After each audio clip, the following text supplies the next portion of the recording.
Welcome to the Rise of the Trades podcast, the show dedicated to helping you to build, grow, and scale your trades or construction business.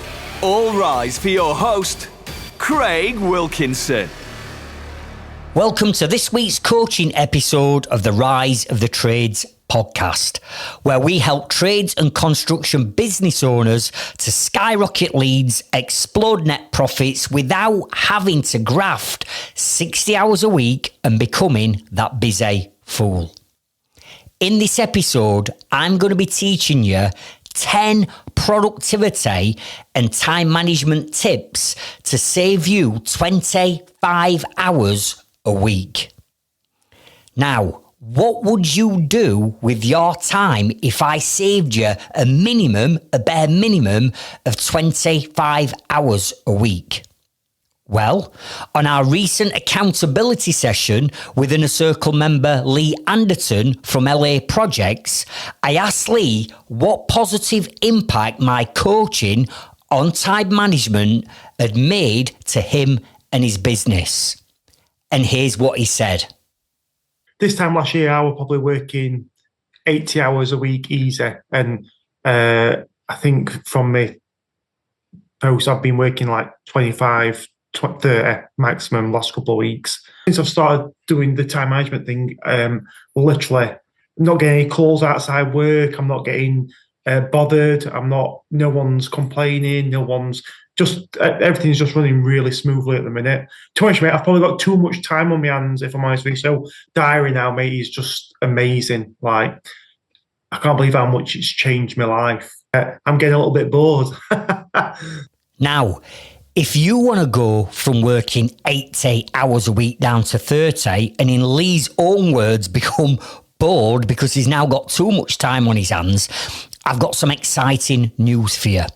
And that is the application to apply to join my Inner Circle, which is my marketing and business coaching program. The doors are now open. So to discover more about joining the program and to get these types of results, please click the link in and around the description of this episode. Now, let's transition over to this week's coaching episode.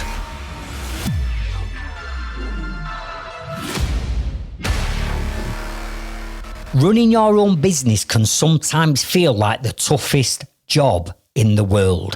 I mean, come on, you've got so many hats to wear within your business. 1 minute you're the tradesperson and you're on the tools. Then you're doing the pricing and the estimating. Then you're the salesperson dealing with the customers. Then you're the marketeer dealing with all your marketing. Then you're doing the recruitment. Then you're the bookkeeper and the accountant because you've got all your books and invoices to get out. You know, there's so many different things that we've got to do to make our business tick and to make it run. And what we have to understand is there are only 168 hours in a week. You don't have any more time than me. I don't have any more time than you.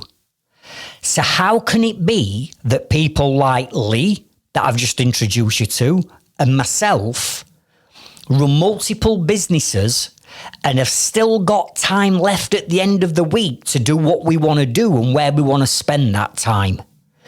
And for me, running a business is all about choice. It's about choosing what you do, when you do, with who you do it, the amount of free time you've got, the amount of profit that you're making. When you structure a business in the right manner, you should have time and money freedom. Now, how can it be that I've got that, Lee's got it, and thousands of other trades business owners have got it, but you might be listening to this thinking, blimey, Craig, I wish I'd got some spare time at the end of the week. I mean, I just don't have enough hours in a day to get everything done. I'm actually having to work 6, sometimes 7 days a week. I'm having to stay up at evenings and weekends to do work. Yeah, I get that. And that's where I used to be. And that's what I call being a busy fool. And I don't mean that to be disrespectful. It just is. And the reason why we end up in that cycle is because we've got so many things to do within our business that we've got to put the graft in, we've got to put the time in to grow and scale our business. And I get that in the early days of running a business. But if you've had a business and you've been established for more than 2 years and you're still working more than 35, 40 hours a week, then for me, clearly, there's something wrong with the time management within you and your business. Now, I used to work 90 hours a week. I was the classic busy fool. And you've only got to go back to episode number 1 to listen to my journey of how I was that busy fool and all the things I implemented to stop being that busy fool and to build, grow, scale and sell my business. But along that journey, I made so many mistakes, and I'm guessing that you're making some of these mistakes yourselves. And when we don't control time and time starts to control us and time owns our relationship, then that's when we become the busy fool. And for me, working long hours led to me being constantly stressed. I felt under pressure. I felt overwhelmed. I felt like I was burnt out and nobody understood what I was going through. I got nobody to speak to, even though I got supportive wife, and friends. They didn't know what I was going through running a business because I was having to do all these things. And when you start to feel stressed and overwhelmed and burning out and you start to work these additional hours, then what starts to slip? You looking after yourself, such as going at gym and your fitness and your diet and all that stress, all that lot goes out of the window. So now all of a sudden, you're not looking after yourself anymore. You've actually created an opposite negative effect where your business is now controlling your time and you don't have time to go to gym. You don't have time for your hobbies anymore. You sacrifice that quality time that you had doing your hobbies. All that lot goes out of window when you start scaling a business.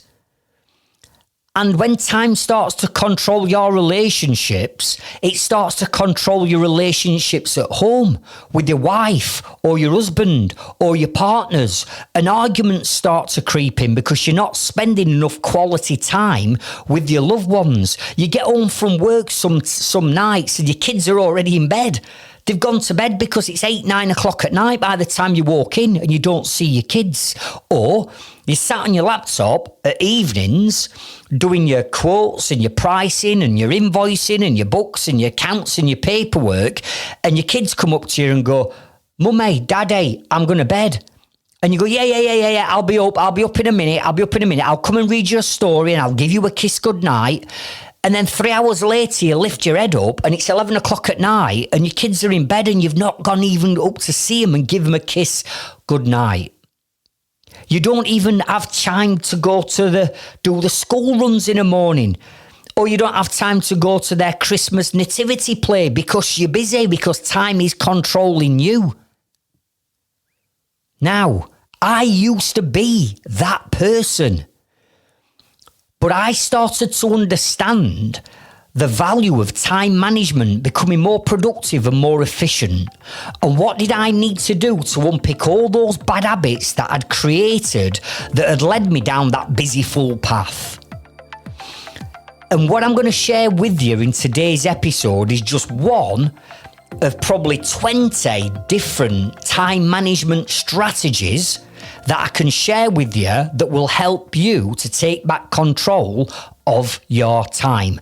And I promise you, if you implement just these 10 tips that I'm going to share with you right now, this will make a dramatic difference to you, your business, your time, your loved ones that you should be spending and investing with them.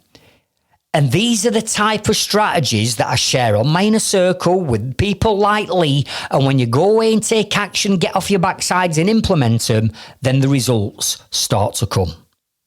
So grab your notepads, grab your pens and your tablets, and let's get stuck in.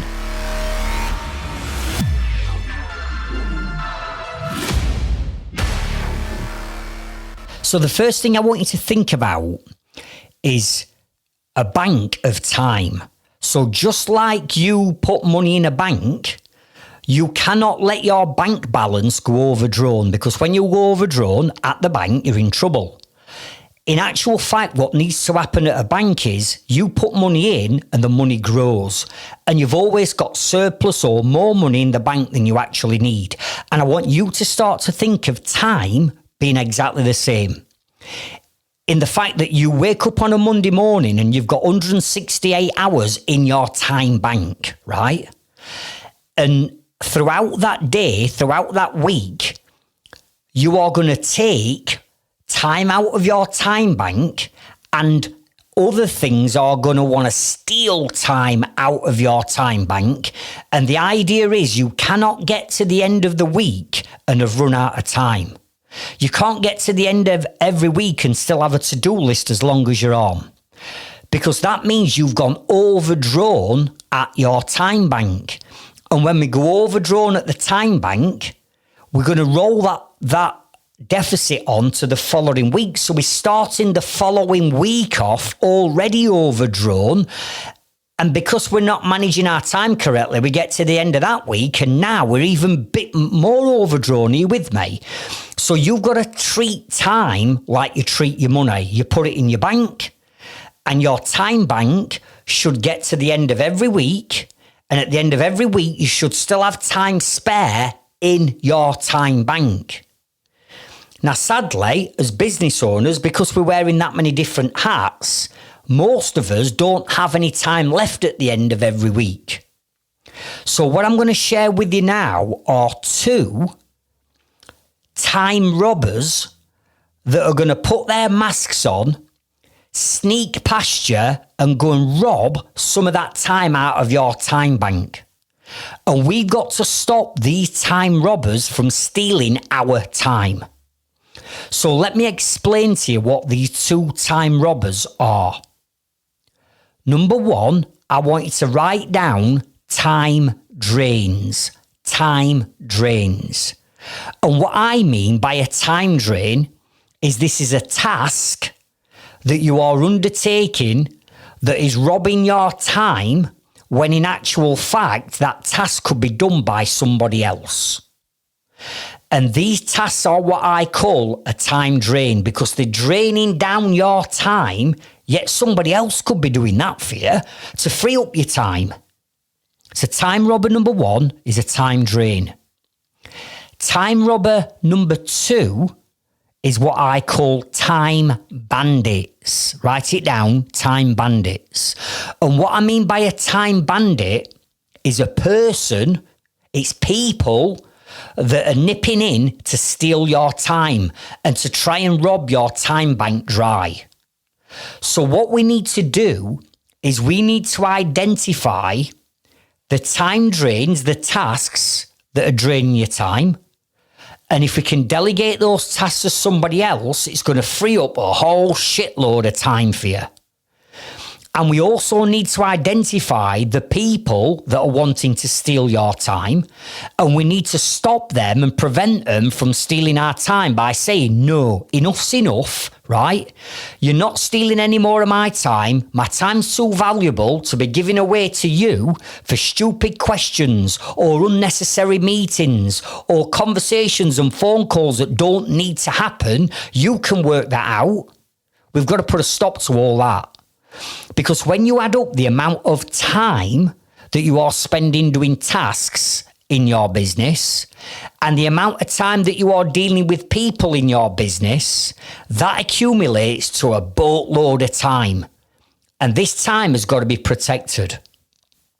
So what I'm going to share with you are what I consider to be the top 5 type drains that, remember, their tasks, the top 5 time drains that you need to put a system in place and delegate to somebody else, because you shouldn't be doing them.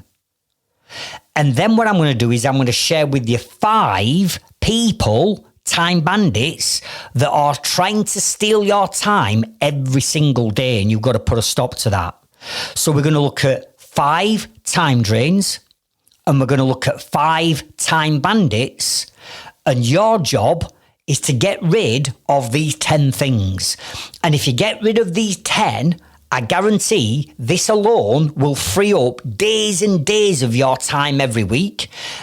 It's exactly what I did 17, 18 years ago that started to get my time back.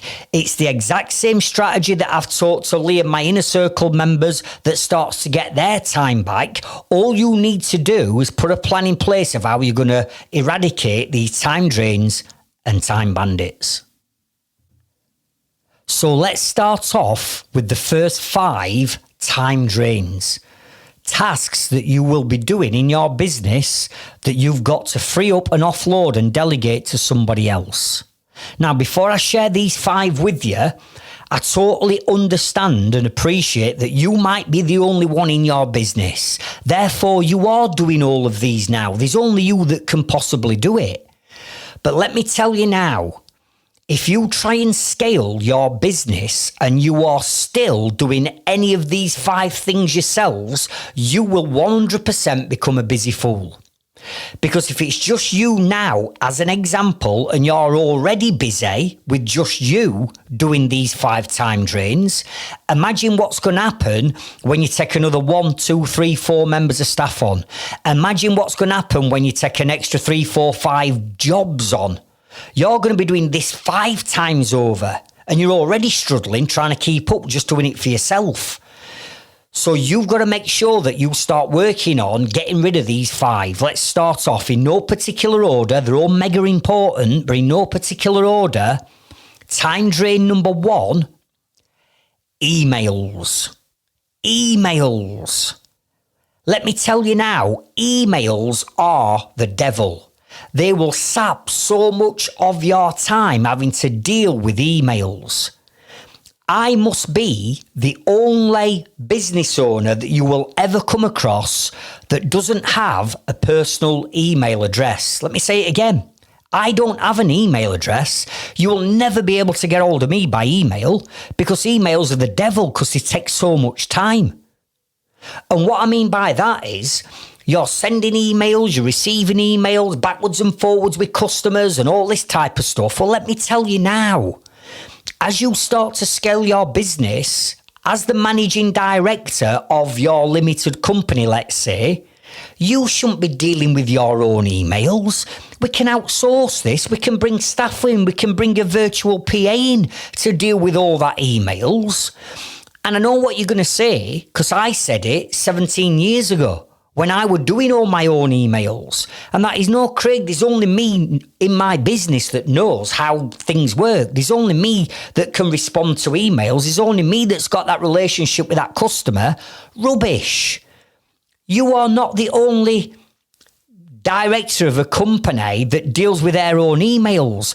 There's millions of businesses out there where the director doesn't deal with their emails. What they've done is they've put a system in place and then they've delegated that system of how they want the emails responding and replying back to somebody else. And that's exactly what I do. So there is no need for you to be checking emails 3, 4, 5, 6 times a day in a trades business. Unless, one caveat, you're an emergency call-out business and then you've got to react to emails. But let's face it, how many trades business owners out there, unless you're probably a sparky, a locksmith or maybe a plumber, right? How many other trades are there out there that do emergency response work? Not many. So why are you checking your emails God knows how many times a day? If you were to time log how much time you spend on emails, you'll be spending hours and hours and hours and hours every week dealing with emails that somebody else could deal with. So what I want you to do is I want you to commit to only checking your emails twice a day. Check your emails in the morning and have a set time on when you do them, and then check your emails last thing. There's no reason why you need to be checking your emails constantly through the day. And if an inquiry comes in, brilliant, the inquiry comes in, but sat behind that inquiry, surely you should have automation sat behind it, or another member of staff dealing with that, or a VA dealing with that inquiry. You shouldn't be dealing with all the inquiries coming in yourselves. So there's no reason why you should be checking emails multiple times a day, put in your default diary, right, that you're going to check your emails, 9 o'clock in the morning and 4 o'clock, and that's it. Right? And all you need to do is put a system in place. And my system for our emails are, we've got a support at email address, a central email address, where all the emails go into one central email account. A support at, you might have got info at, or accounts at, or admin at. We call it support at. And then what happens is, Emily goes into our emails, and Emily will check the emails that have come in that day. And then if there's any emails that I personally need to deal with, Emily will tag that up as Craig task and put a blue label on it, a colour blue. And all I do once a day, I nip into that email account, I scan through all the emails, check for anything that says Craig task in blue, which means I've got to deal with it. I open the email, I deal with it, and then I'm out. I don't go checking everybody else's emails. I don't go checking and opening other emails, because that's just going to send me down a rabbit hole. So we've got a system in place where Emily's the dedicated person that checks the emails, and Emily puts the tag, the label, and the colour code on every single email, depending on which member of team that refers to, and then my team log in, deal with the emails and log out. And at the end of every single working day, our email inbox is empty. Please don't tell me you've got an email inbox that's full of hundreds, or dare I say thousands of emails. I mean, how unproductive is that, looking at that lot every day? We get to the end of every day and every one of our emails are put into a folder and filed away for other people to deal with, and then the inbox is empty. So I want you to start to think about, how can I put a system in place, and how can I start to delegate this to somebody else? Even a virtual PA that might do 1 hour a day for you, just dealing with all the emails, okay? Time drain number 2, doing home or site surveys, where a customer rings or emails or goes through your vetting form, and they want a home or a site survey doing, where you're going to go up and measure up. Please do not tell me that you are just winging it and going at any time to suit any customer. Because I used to, years ago, muggins here, I'd get an inquiry years ago, and they'd go, oh, my husband works shifts and I'm only in at a weekend, so can you come at Sunday at 3 o'clock and come and measure our loft? An idiot here used to go, oh, yeah, no bother, I'll come on Sunday. I'd go out to the other side of Sheffield, 40-minute drive. I'd spend an hour there on Sunday afternoon measuring up. I'd drive 40 minutes back. I'd spend 2 or 3 hours putting the price together on a Monday. We'd then put the proposal together, send it off, and get ghosted. I've just wasted all my valuable time on a time waster. So, what I want you to consider is this. Number 1, you need a vetting form that you put people through, where you're asking things like timescales and budgets, getting them to upload photos of what they want doing. So you can look at that and go, number 1, are they time wasters? But number 2, you need to be setting time aside in your default diary, where every week you block out time for surveys. Now, you might do a Monday morning, you might do a Wednesday afternoon, and if you fancied it, remember it's your choice, you might do a Thursday evening, perhaps. But you need to be blocking time out in your diary for surveys, and then getting all the surveys done in that block of time, and not doing a survey today, one tonight, one Saturday morning, one Friday afternoon, whenever you feel like you've got time. You block time out in your default diary, And then what you do is you do the surveys in that time. And if the customer cannot do your time, it's bye, next. Because remember, you've got to be in control of all relationships. So if you're going to bend over and be dictated to by customers wanting you to go out 24/7 at a time that suits them, then they own the relationship. So make sure any site surveys are blocked out in your default diary and the time is set aside so your VA or your admin person knows that they can book surveys in for you on these dates at these times only.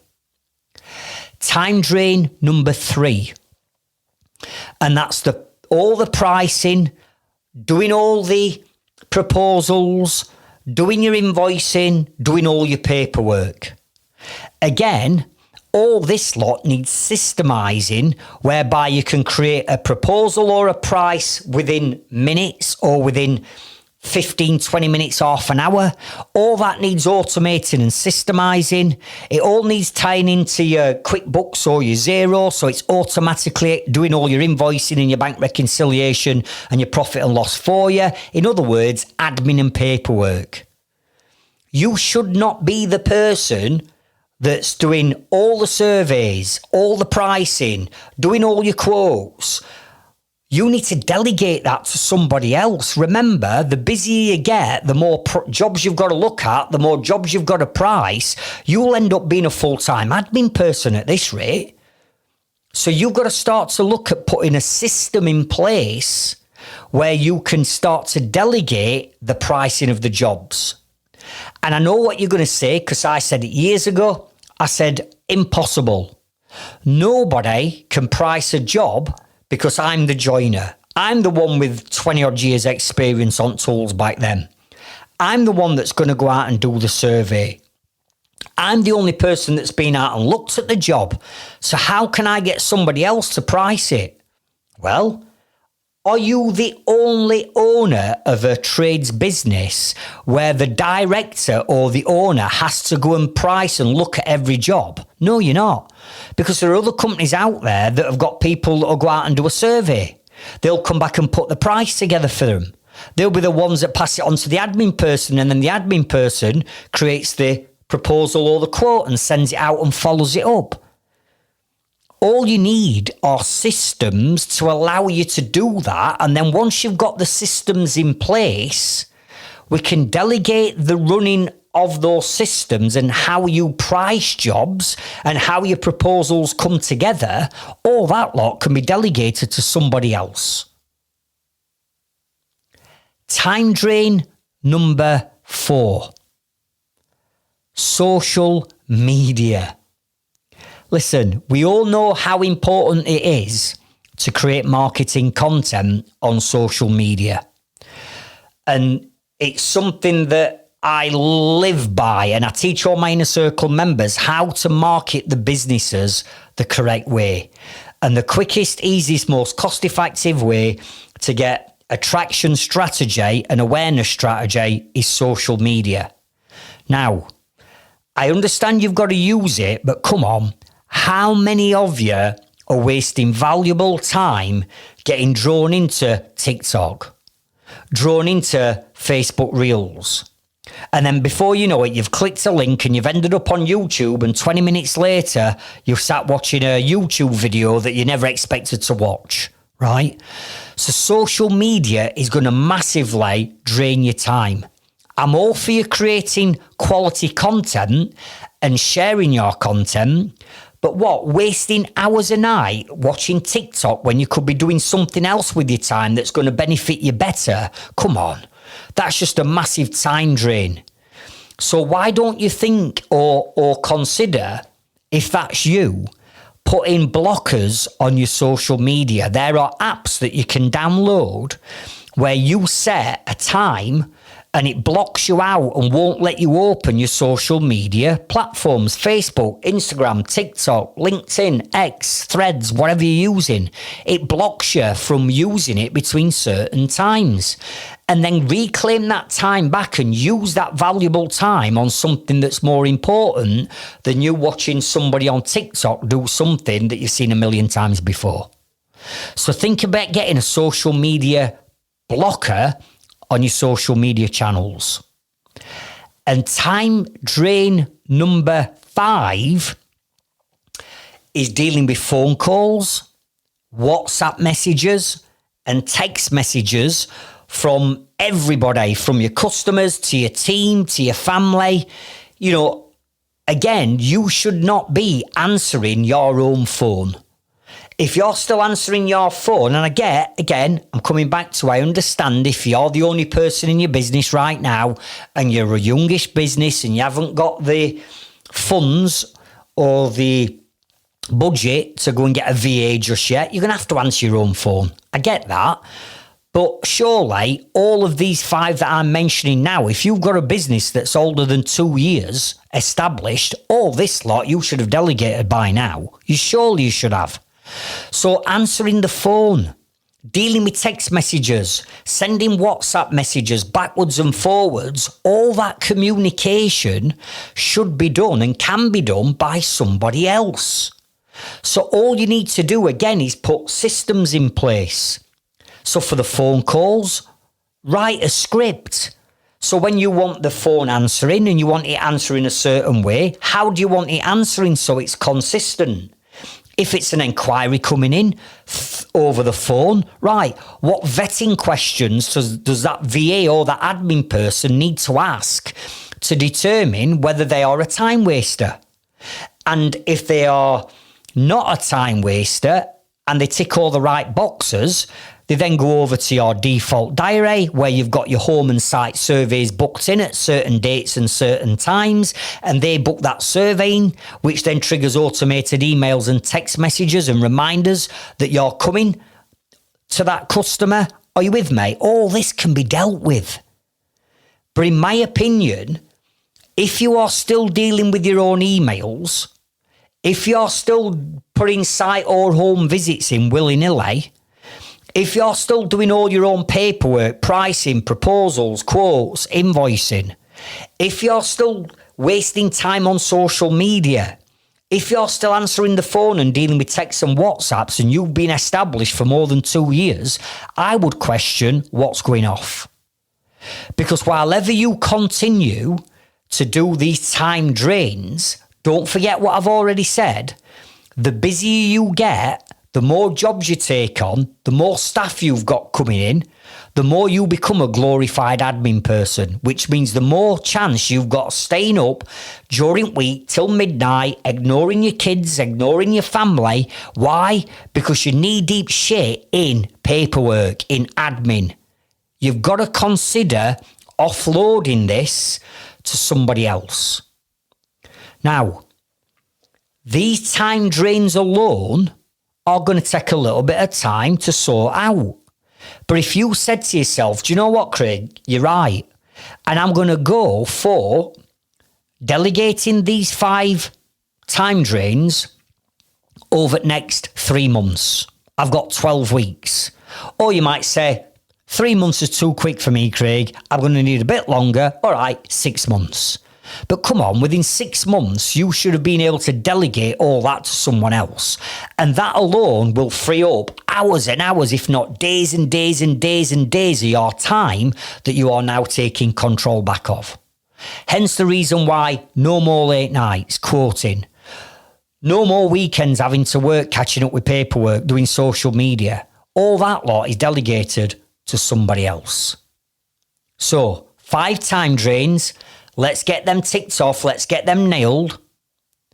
And let's get prepared for the next 5, which are time bandits.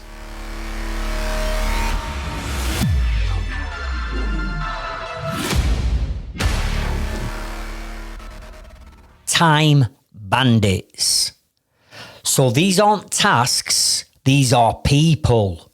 People that you are allowing to steal your valuable time. And again, when you add up the amount of time that you are allowing them to pinch from you, this will add up to days of time every week. And you've got to put a stop to these. So let me go through the top 5 time bandits that you're going to come across in your business. Time bandit number 1. is your staff, your employees, your team, your subcontractors. They will want to steal your time. And what I'm talking about here are the ridiculous phone calls that you will get from your team where they're asking stupid questions multiple times throughout the day. What do I do here? Customers ask for this. I've come across this problem. How do I resolve it? And you pick the phone up and you stop what you're doing, so now your train of thought's gone and you're not focused on what you were doing, which is unproductive. And now you're almost babysitting grown-ass adults, trying to tell them what they need to do. And they ring you and they text you and they WhatsApp you about stupid things. I've run out of timber. What do I do here? Can you speak to a customer? Can you just come up to a job and have a look at this? No. You're grown-ass adults that should have got common sense. So no, I'm not going to come up. Work it out yourself. So you've got to put a stop to your team constantly badgering you and constantly ringing you and constantly wanting your time for things that they could solve. But because you've always done it, it's reassurance to them. Oh, I'll just ring Craig. Or I'll just ring John, Fred, Pete, Joan, Mary. I'll just ring them. They'll give me an answer. No. Work out what you need to work out yourself. Stop ringing me. So let me give you a couple of tips here on what I do here. And this is straight up, honestly. This is how anal I am with time. Anybody that knows me, you ask my inner circle members, I literally measure every hour of time I spend, honestly.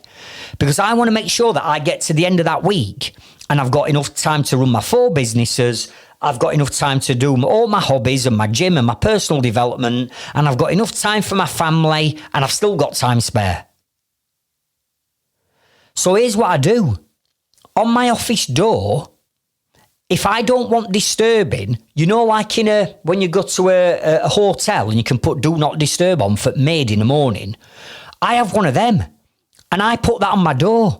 And when that's on my door, nobody, no matter what, can knock on my door and go, Craig, have you got a minute? No, I fucking ain't got a minute. Right? When that sign goes on that door, you do not disturb me. How often do you think that do not disturb sign is on handle of my door? Every flipping day. Because I don't want people disturbing me. You work out what you need to work out. And if mistakes are made, but we'll learn from it. Number 2, my team have only got 2 15-minute blocks throughout the day to communicate with me. That is 9 in the morning while 9:15 a.m. and that's 4 while 4:15 p.m. So they've got 2 15-minute blocks, one at the beginning of the day, one at end of the day, and I say, don't be ringing me willy-nilly with stuff through the day because I'm busy. I might be busy shooting this podcast, so don't ring me. I might be busy out walking. I might be in gym during the day. I might be out jogging. I might be doing something. Do not disturb me, right? You've got 2 time slots throughout the day, team, to contact me.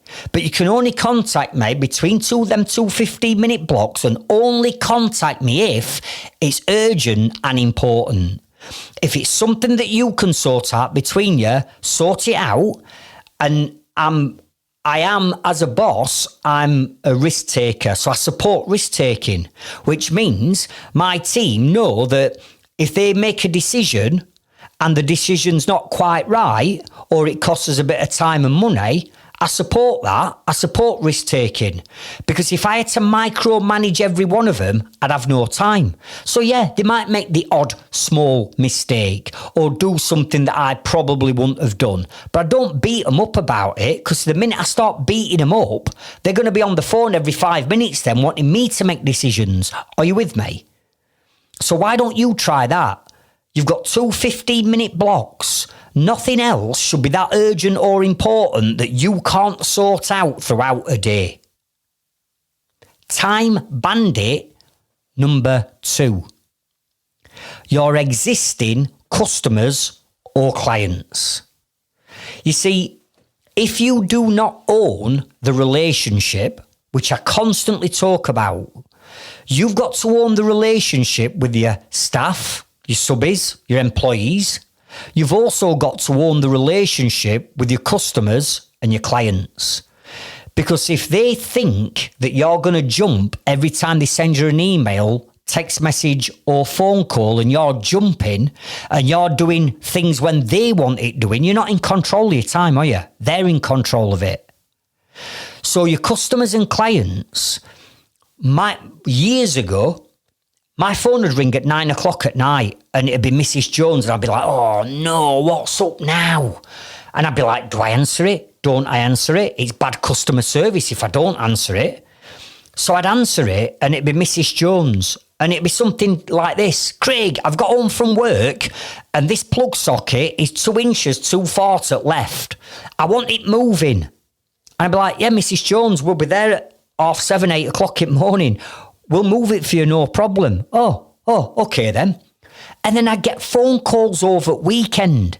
When the customer got time, when they got time to go and inspect my lofts or my garage conversions, they go up in loft in their time, spot something or want to change something on spec, and then they'd be ringing me Saturdays and Sundays, and Muggins here used to answer phone. And then I'd be like, oh, yeah, we'll sort it out. I've even had customers say, Craig, I need you up here now. I can't see you Monday because I'm working away. Can you come up Saturday afternoon or tomorrow morning, Sunday, and just iron a few things out with me? An idiot here used to go, oh, yeah. And then Sunday morning, Saturday afternoon, straight after match, I'd be driving up to a customer's house and I'd get there and all they wanted were an extra light fitting or something stupid and trivial.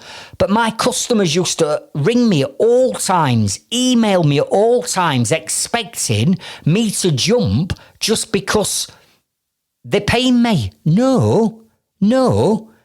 So why don't you establish the rules and your boundaries with your team and your customers up front?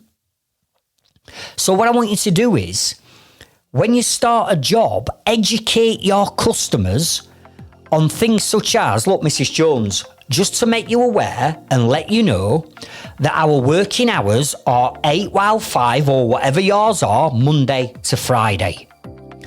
If you want to get hold of us, you need to ring this number. Don't ever give a customer your mobile number because they'll be ringing you stupid hours. Always have either a mobile number or a landline number that somebody else answers. Because the minute they've got your mobile number, they'll be ringing you constantly. So here's the number. This is our office number. And if there's anything that you need, please contact the office on this number between 8 while 5, Monday to Friday. Just to make you aware that at 5 p.m, our office close and we don't work evenings and we don't work weekends. So if there's anything that you want to discuss outside of those working hours, right, you can drop it on an email and it'll be picked up the next working day. Or if you wanted to leave a voice message, it'll be picked up the next working day. And if the next working day is Friday, it's going to be Monday because we don't work weekends. Is that okay with you? And if you establish your rules and your boundaries up front with them, then they get it and they understand it. But it's when you don't own that relationship and you let them own your time that problems start to creep in. So you've got to establish your boundaries up front with your customers right from day one so they know what the rules are and they know that they can't steal your time. Time bandit number 3. And these are time wasters and tire kickers. And what I mean by time wasters and tire kickers are new leads. New leads that come into your business where you're going to go out. I'm guessing for some of you, you'll be going out at random times that suits the customer. You'll have not vetted them. So you go and look at a job. You come away. You put the price together, send quote out, and they ghost you, or you follow it up and they say, we've got a cheaper quote. And then you'll be looking at jobs week in, week out, where you shouldn't have even gone to look at the damn job because they weren't your ideal target market. No. What they were is a time waster and tire kicker. And that's because you've got no vetting process in place to vet them out, whether that be on a phone call or whether that be on your website or on a landing page. You've got no vetting process that's asking them a series of questions, including budget, timescales, upload photographs of what it is you want me to price here. You've got nothing like that in place. So if that's the case, you will have done what I did for years and years and years, which is give up my valuable time to look at jobs that I should have never have looked at in the first place because they wanted it done for nothing. They wanted it done yesterday, or you get there and you just know as soon as you pull up, this is going to be a shit job. But you still go in. Or you get there, you spend all that time there and you just know that this customer is going to be a pain in the hole. Well, you've given up your own valuable time for that time waster. Why? Because you haven't got a vetting process in place. So I want you to stop looking at jobs that you should never be going out to look at in the first place. And how you do that is by putting that vetting process in place. So what questions would you need to ask up front where if you got that information off that customer, and what I'm talking about here, 100% you've got to get the budget. 2, you've got to get their timescales. And 3, ideally you want photos and videos sending to you with measurements on what it is they want pricing. And what I teach my inner circle members is how to build an online form like this, where you can send a link automatically via email or text or even WhatsApp to a customer that asks these questions. And if they don't want to fill it in, fine, you're not my target market. If they do fill it in, you've got two options. Number 1, you look at it and go, well, hang on a minute. These are the photos, these are the measurements they've sent for whatever it is. It could be a boiler, it could be solar panels, it could be an extension, it could be a re-roof, it could be a bedroom that wants plastering, it could be an house that wants rendering, whatever. You're experienced enough to say, based on these photos or videos they've sent through and these measurements, I would estimate that job from experience to come in at around whatever price. You look at the budget, and if the budget is nowhere near and they want it doing yesterday, you don't even waste your time. You politely send an email and a text back just telling them that you've looked at the job's not right for you, or you booked up X amount of months in advance and you know that they want it doing yesterday because they've told you. Or you look at it and you go, well, actually, from what they've sent me through, that actually matches the budget. And I'm booked up a month in advance, but they don't want it doing until 3 months. Right now is a great opportunity to go and speak to that customer, but you still don't go out. You still don't go to the job at this point. What you do is you pick the phone up and you say, Mrs. Jones, thank you for your valued inquiry and for filling out our form. I can see that this is the budget. These are the timescales. Well, just looking at the project and the information you've sent through, and given the fact that we've been established for X amount of years and we've fitted 500 boilers, 300 consumer units, put 500 solar panels on a roof, whatever you do for your business, I am experienced enough to estimate that your project would come in between this price and this price. How does that sound? Now, at that point, they might say, actually, no, we've been thinking and we've already had prices in and it's well over budget. We can't go ahead. Right, bye, next. Or they might say, well, do you know what, Craig? You know, we've put that down as budget and we're interested. Could you please come out and see me? At that point, you know that they're not time wasters and tire kickers. Okay? So think about putting a vetting process in place. Time bandit number 4. Sales reps. sales reps. Honestly, no disrespect to sales reps, by the way, if anybody's listening to this podcast, but come on. Sales reps, from my experience anyway, they get paid to drive around job to job and to try and catch you on a job and have a chat with you to build relationships. Or they might want to come to your office or your lockup and catch you there. Or they might ring you every week to see if there's anything that you need. Listen, stop them sales reps from pinching your time. When I was doing my loft conversions, we would have 7 lofts on the go at any one time. And we had a great reputation and a great relationship with many of our builders merchants and timber merchants, right? So we got on like an house on fire with their reps. But it ended up leading to where their reps would go to one of my lofts and they'd go and see, let's say, John, who ran one of my jobs. They'd go and see John and they'd pull up with a mug and a pen. John would come down off at scaffold. They'd give him the free mug, the free pen, the free tape measure, the free flask, the hot coffee flask. And then they'd want to rob John's time. So they'd stand on front of a job talking to Rob about bollocks and crap and nonsense, football or sport or what you been up to this weekend, where have you gone on holiday, all this crap, just to kill time. Well, listen, John had not got half an hour spare to go trapping shit with a rep. But then what had happened is that rep would leave John and then go to my next job. And on my next job might have been Billy running that job.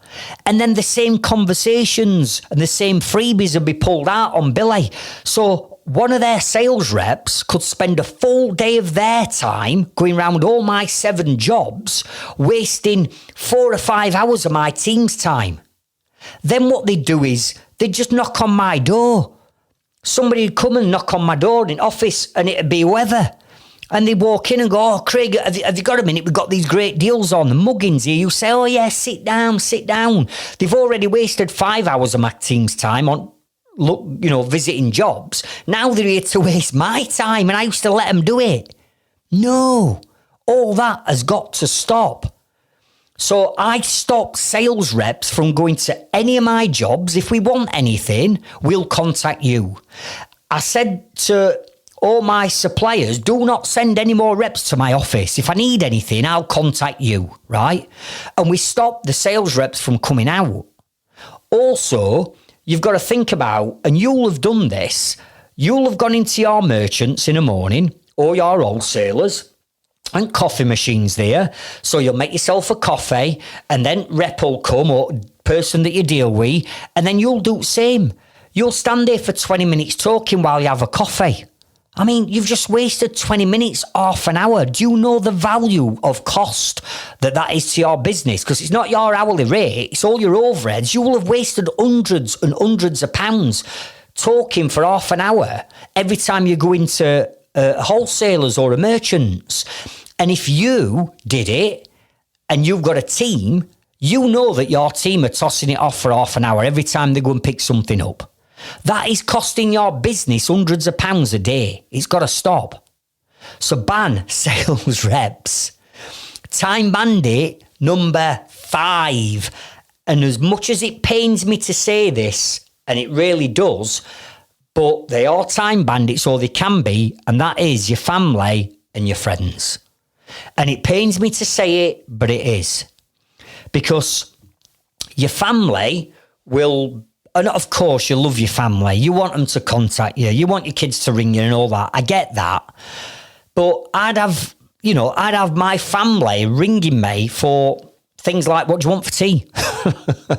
Or I'm going shopping, I'm going to Tesco's or Sainsbury's and I need to do weekly shops. So give me a list. Have you got a list of what you want for your tea? Or I get other family members ringing me about, what we're doing this weekend about match, or what we're doing here, or are you with me? Now, I know you might think that sounds a bit harsh, but that's just your family. You've also got your mates ringing you. what we're doing, football training, this, that. Or like me, you might run and be the manager or a coach of a football team. And therefore you've got your assistant manager or your parents or your secretary and all that lot ringing you.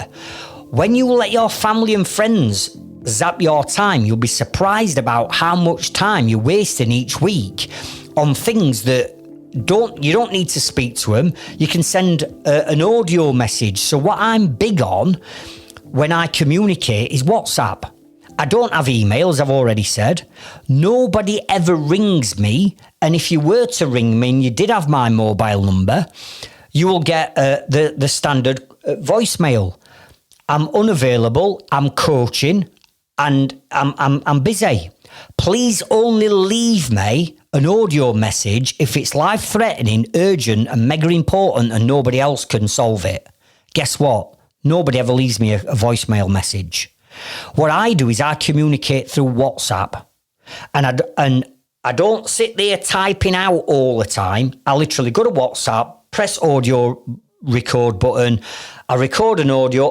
Emily, we need to do blah, blah, blah, blah, blah. Can you sort this out? Just give me a thumbs up back to let me know that you understand it and you know what I want you to do. Send. I get a thumbs up back. Boom. I know it's taken care of.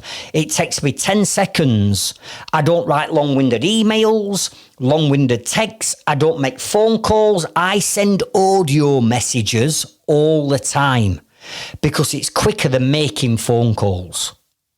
I send them to customers, I send them to clients, I send them to my inner circle members, I send them to my wife, to my mates, I send audio messages. And then I get an audio message back that I can listen to at the time is right for me, not when my phone rings and catches me in a situation where I've got my head down and I'm concentrating and now it's been broken because somebody's rung me about something that I didn't need to know. Are you with me? So they are the 10 top tips that will 100% guaranteed save you a bare minimum of 25 hours a week. And you've only got to go back to how we started this podcast off by me introducing Lee to you, who's gone from working 80 hours to working 25 to 30, and that's all within 3 months. 3 months of starting my inner circle program is gone from 80 to 30 hours in 3 months. If Lee can do it, and I can do it, and other inner circle members can do it, then surely you can do it. All you need is to get your mindset right that this is possible and slowly but surely start ticking one of these off at a time. Now, that's 10 things that I'm going to ask you to go away in action. You can't do all 10 in a oneer because there's not enough time in the day to do all 10. So what I'm going to ask you to do as part of, let's say, your homework, your action tasks, is I'm going to ask you to pick one time drain. One time drain, that's a task that's sapping your time.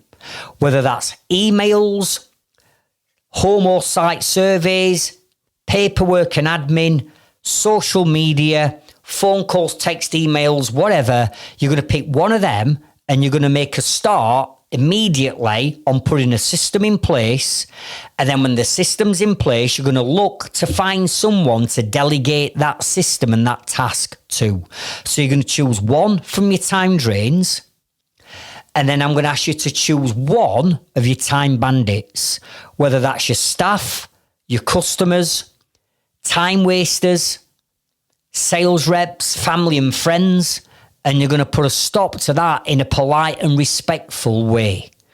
So if you choose one drain and one bandit and get to work on sorting those two out, and then when they're done, you come back and you choose another drain and another time bandit.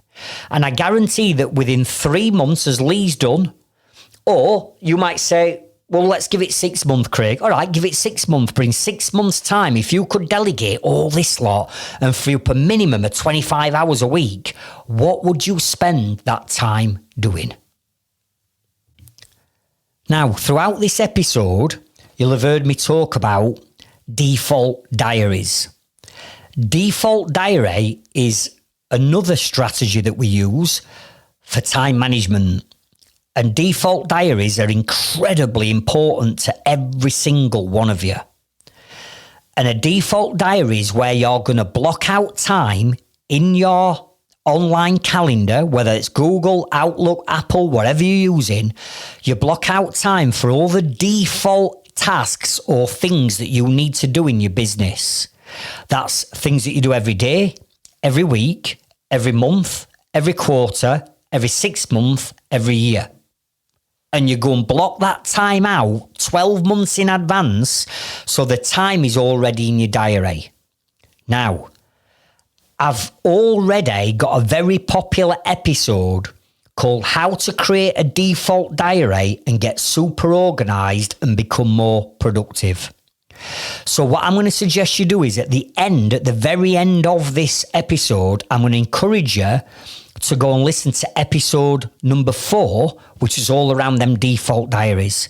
And if you go and bolt a default diary onto what I'm sharing with you today, now we're making traction. Now we're making progress.